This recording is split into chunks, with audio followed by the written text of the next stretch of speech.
രാധ ഞാൻ രാധ കണ്ണനെ മറക്കാത്ത രാധ.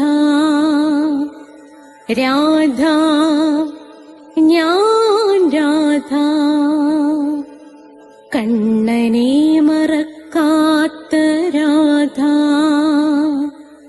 വൃന്ദാവനം നീ മറന്നോ, മധുരയെ നീ മറന്നോ. വൃന്ദാവനം നീ മറന്നോ, മധുരയെ നീ മറന്നോ. രാധയെ നീ മറന്നോ, കണ്ണാ പൈക്കളെ നീ മറന്നോ. രാധയെ നീ മറന്നോ, കണ്ണാ പൈക്കളെ നീ മറന്നോ. രാധ രാധ രാധ രാധ മറന്നിട്ടും മറക്കാത്ത രാധ. മറന്നിട്ടും മറക്കാത്ത രാധ. രാധേ രാധേ രാധേ രാധേ മറന്നിട്ടും മറക്കാത്ത രാധ. മറന്നിട്ടും മറക്കാത്ത രാധ.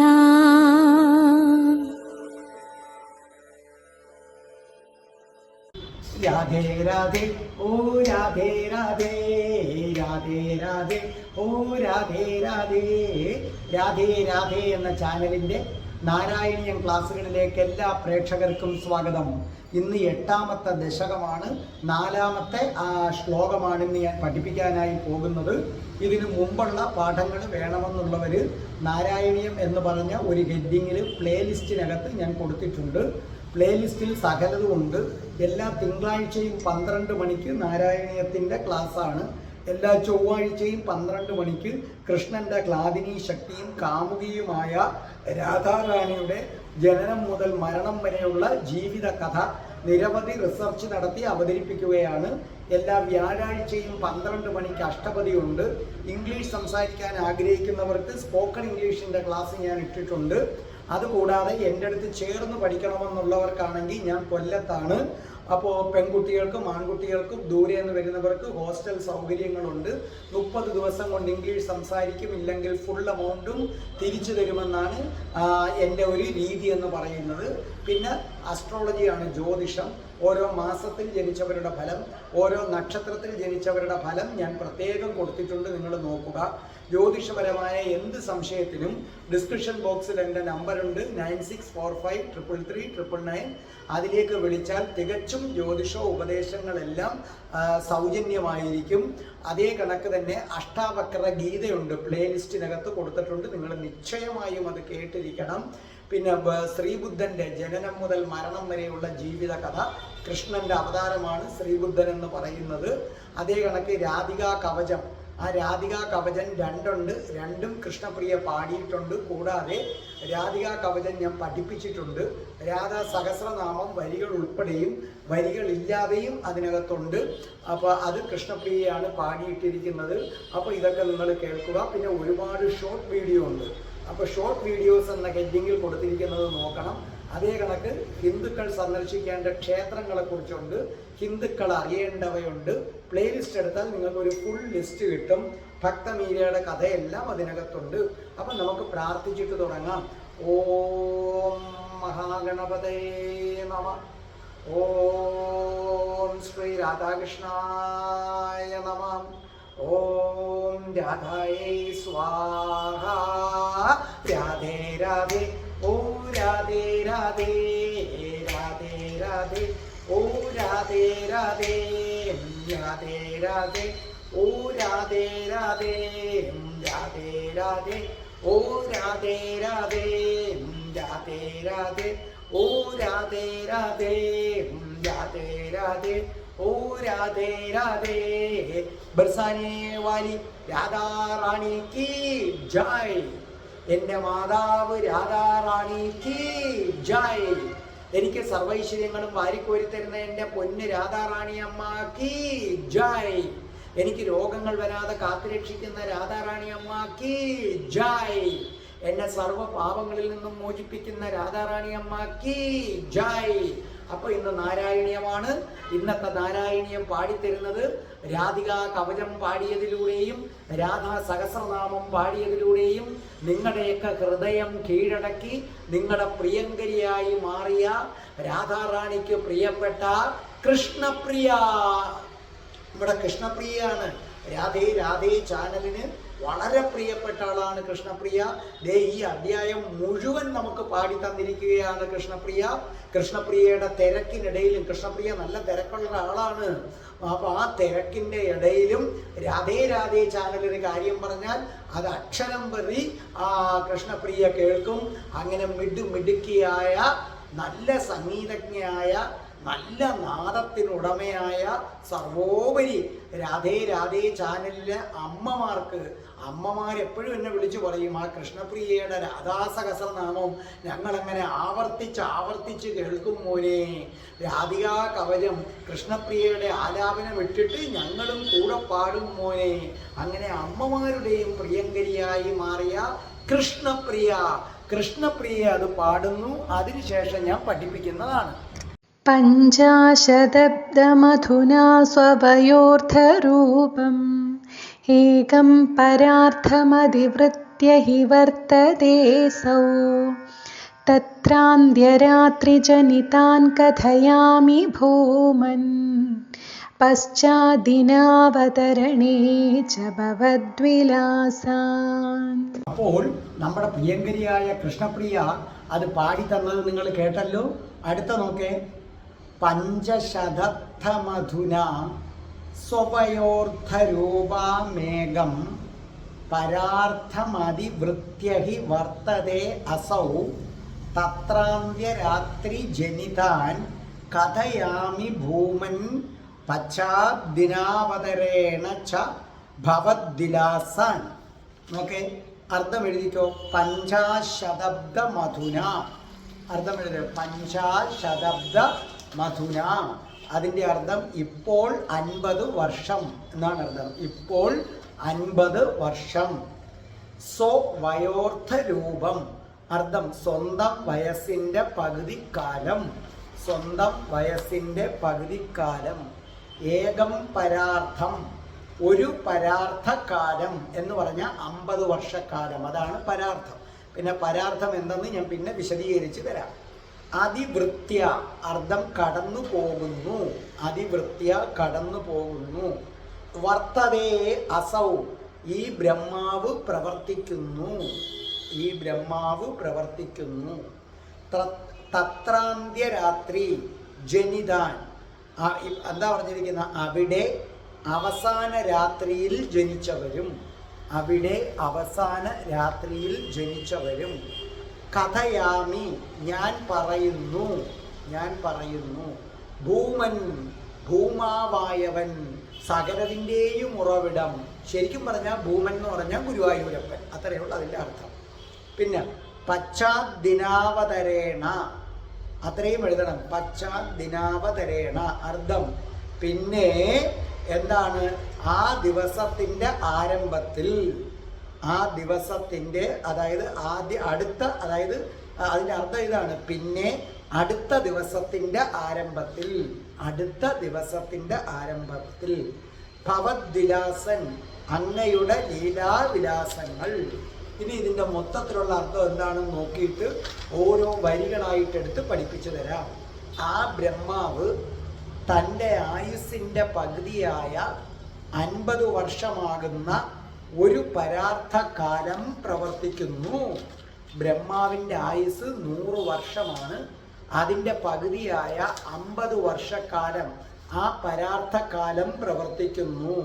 ഹേ ഭൂമൻ, ആദ്യത്തെ 50 വർഷത്തിൻ്റെ അവസാനത്തെ രാത്രിയിലുണ്ടായ ഭഗവാന്റെ ലീലകളും അടുത്ത ദിവസം പ്രഭാതത്തിൽ സംഭവിച്ചതും ഞാൻ പറയുന്നു.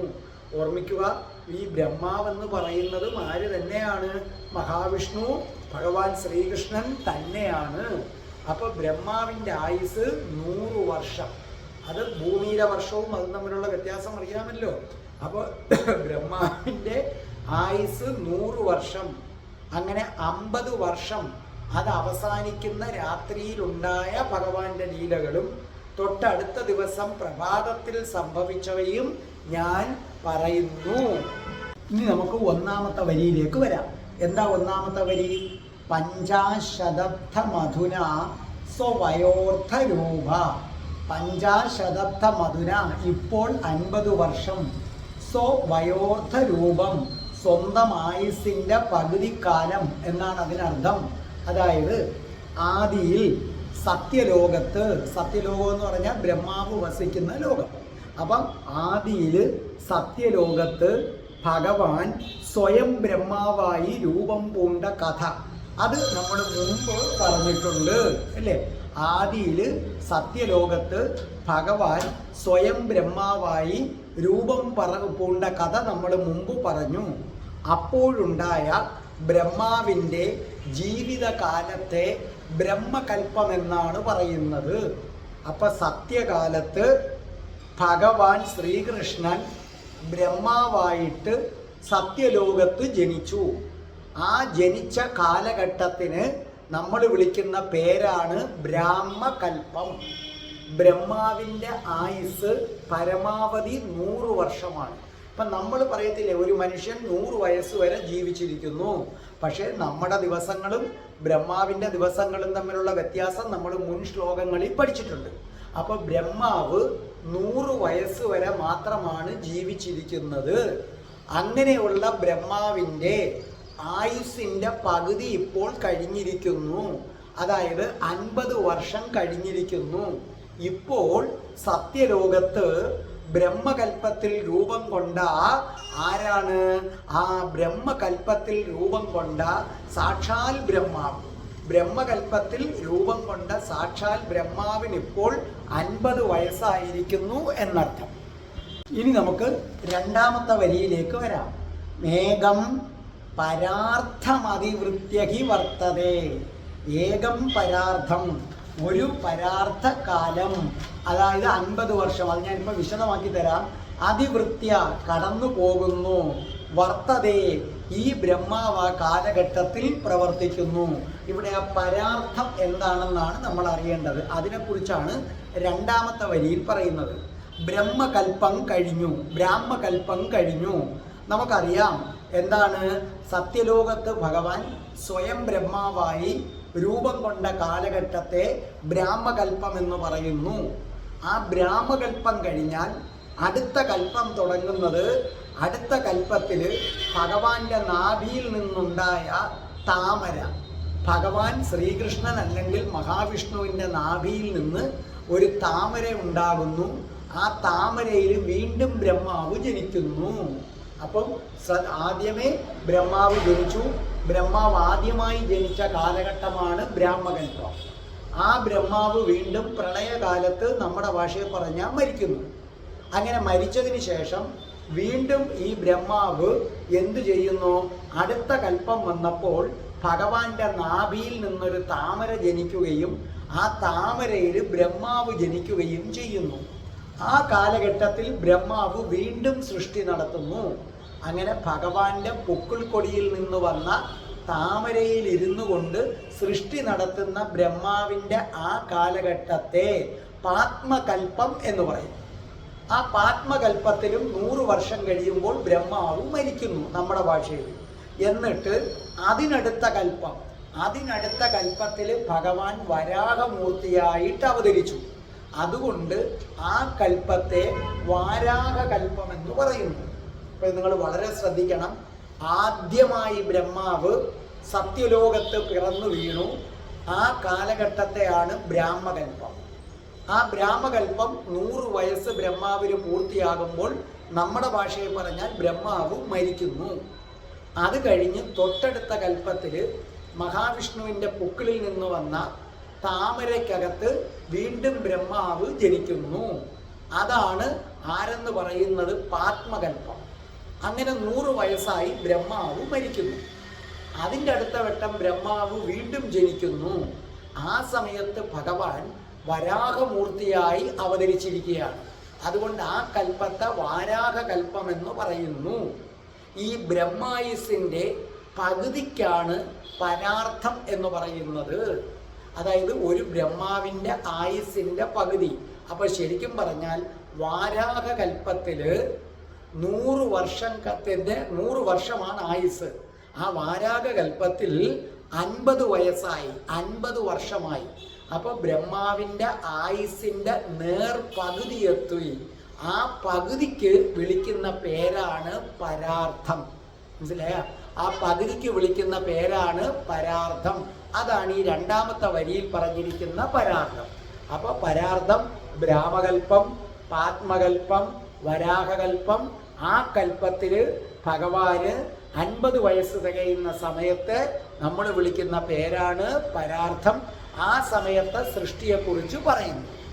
ഇനി നമുക്ക് മൂന്നാമത്തെ വരി നോക്കാം. എന്താ മൂന്നാമത്തെ വരി? തത്രാന്ത്യരാത്രി ജനിതാൻ കഥയാമി ഭൂമൻ.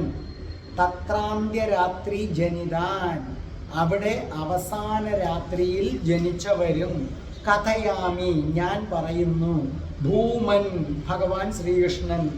അതായത് ഇവിടെ എന്താ പറഞ്ഞിരിക്കുന്നത്? ഇതൊരു കൊച്ചു വരിയാണ്. ആയുസിൻ്റെ പകുതിയായ 50 വർഷം തീരുന്ന അന്നത്തെ രാത്രി, അതായത് ബ്രഹ്മാവിൻ്റെ ആയുസിൻ്റെ പകുതിയായ 50ാമത്തെ വയസ്സ് ഭഗവാന് പൂർത്തിയാകുന്ന അന്ന് രാത്രിയിൽ ഭഗവാൻ സൃഷ്ടികർമ്മങ്ങൾ നടത്തി. ആ സൃഷ്ടികർമ്മത്തെക്കുറിച്ച് പറയാം. ഇനി നമുക്ക് അവസാനത്തെ വരിയിലേക്ക് വരാം. 4ാമത്തെ വരി അതെന്താണ്? പശ്ചാത് ദിനാവതരേണ ച ഭവദ്ദിലാസാൻ. പശ്ചാത് ദിനാവതരേണ, പിന്നെ അടുത്ത ദിവസത്തിൻ്റെ ആരംഭത്തിൽ, ഭവദ്ദിലാസാൻ അങ്ങയുടെ ലീലാവിലാസങ്ങൾ, കഥയാമി ഞാൻ പറയുന്നു. അതായത് ഞാൻ നിങ്ങളെ നേരത്തെ പഠിപ്പിച്ചു കഴിഞ്ഞു. ബ്രാഹ്മകൽപ്പം എന്താണ്, പാത്മകൽപ്പം എന്താണ് എന്ന് നിങ്ങളെ ഞാൻ പഠിപ്പിച്ചു കഴിഞ്ഞു. ആദ്യം ബ്രഹ്മാവ് സത്യലോകത്ത് ജനിച്ചു 100 വർഷം ജീവിച്ചു മരിച്ചു, അത് ബ്രാഹ്മകൽപ്പം. അതിനുശേഷം ബ്രഹ്മാവ് വീണ്ടും ഭഗവാൻ മഹാവിഷ്ണുവിൻ്റെ നാഭിയിൽ നിന്നുണ്ടായ താമരയ്ക്കകത്ത് വന്ന് ജനിച്ചു, 100 വർഷം അവിടെ ജീവിച്ചു മരിച്ചു. അതാണ് ആരെന്ന് പറയുന്നത്? പാത്മകൽപ്പം. അത് കഴിഞ്ഞപ്പം വാരാഹകൽപ്പം തുടങ്ങുന്നു. ആ വാരാഹകൽപ്പത്തിൻ്റെ ആദ്യത്തെ ദിവസമാണ് ഇപ്പോൾ നടന്നുകൊണ്ടിരിക്കുന്നത്. അതായത് നമ്മുടെ ലക്ഷക്കണക്കിന് വർഷങ്ങൾ കഴിയുമ്പോഴേ അവിടെ ഒരു ദിവസമാകത്തുള്ളെന്ന് നിങ്ങൾ മനസ്സിലാക്കുക. അപ്പോൾ ഇവിടെ കവി പറയുന്നത് പാത്മകൽപ്പം, അതായത് മഹാവിഷ്ണുവിൻ്റെ പൊക്കിളിലുണ്ടായ താമരയിൽ ബ്രഹ്മാവ് പിറന്നു വീണു. അങ്ങനെ പിറന്നു വീണ് 100 വയസ്സ് വരെ ജീവിക്കും. ആ 100ാമത്തെ വയസ്സ് തികയുന്നതിൻ്റെ അന്ന് രാത്രി നടന്ന സൃഷ്ടികൾ എന്തെല്ലാം? മനസ്സിലായില്ലേ? അപ്പോൾ ഇവിടെ കവി പറയുകയാണ്, ഞാൻ നിങ്ങളോട് പറയാൻ പോവുകയാണ്, മഹാവിഷ്ണുവിൻ്റെ നാഭിയിൽ പിറന്നു വീണ ബ്രഹ്മാവ് പാത്മകൽപ്പത്തിൻ്റെ അവസാനത്തെ രാത്രി, ആ രാത്രി അതായത് 100 വയസ്സ് തികയുന്ന അന്ന് രാത്രി, ആ രാത്രി അവസാനിക്കുമ്പം ബ്രഹ്മാവ് വീണ്ടും മരിക്കും. അപ്പം തൻ്റെ അവസാനത്തെ രാത്രിയിൽ ബ്രഹ്മാവ് നടത്തിയ സൃഷ്ടി എന്ത്? ആ കൽപ്പം അവസാനിച്ചിട്ട് വാരാഹകൽപ്പം തുടങ്ങുന്നു. അതാണിത്. വാരാഹകൽപ്പത്തിൻ്റെ ആദ്യത്തെ ദിവസം നടത്തിയ സൃഷ്ടി എന്തേ? അപ്പോൾ ഒരു അവസാനിച്ച പാദകൽപ്പത്തിൻ്റെ അവസാന രാത്രിയിൽ നടത്തിയ സൃഷ്ടി, വരാഹകൽപ്പത്തിൻ്റെ ആദ്യത്തെ പകല് നടത്തിയ സൃഷ്ടി. അപ്പോൾ ബ്രഹ്മാവ് താൻ മരിക്കാൻ പോകുന്നതിൻ്റെ അന്ന് നടത്തിയ രാത്രി നടത്തിയ സൃഷ്ടിയും, അത് കഴിഞ്ഞ് ജനിച്ചതിൻ്റെ ആദ്യത്തെ ദിവസം നടന്ന സൃഷ്ടിയും, ആ ഭഗവാന്റെ ലീലകളും ഭഗവാൻ എന്തൊക്കെ ചെയ്തു എന്നുള്ളത് ഞാൻ നിങ്ങളോട് പറയാൻ പോവുകയാണ്. അത് അടുത്ത ശ്ലോകത്തിലാണ്. അപ്പൊ തൻ്റെ അന്ത്യരാത്രിയിൽ ബ്രഹ്മാവ് എന്താണ് ചെയ്തത്, അത് കഴിഞ്ഞ് പിറന്ന തൊട്ടടുത്ത ദിവസം പകല് എന്താണ് നടത്തിയത്, സൃഷ്ടി എങ്ങനെയാണ് നടത്തിയത്, ആ സൃഷ്ടികർമ്മത്തിന്റെ രഹസ്യങ്ങളിലേക്ക് ഭട്ടതിരിപ്പാട് കൊണ്ടുപോകുന്നു. നമുക്ക് അടുത്ത ആഴ്ച ആ രഹസ്യങ്ങൾ മനസ്സിലാക്കാം. രാധേ രാധേ, ഓ രാധേ രാധേ, രാധേ രാധേ, ഓ രാധേ രാധേ, രാധേ രാധേ, ഓ രാധേ രാധേ, രാധേ രാധേ, ഓ രാധേ രാധേ, രാധേ രാധേ, ഓ രാധേ രാധേ, രാധേ രാധേ, ഓ രാധേ രാധേ. ഓം ശ്രീം ഹ്രീം ക്ലീം ഐം രം രാസേശ്വരി രാധികായേ സ്വാഹ.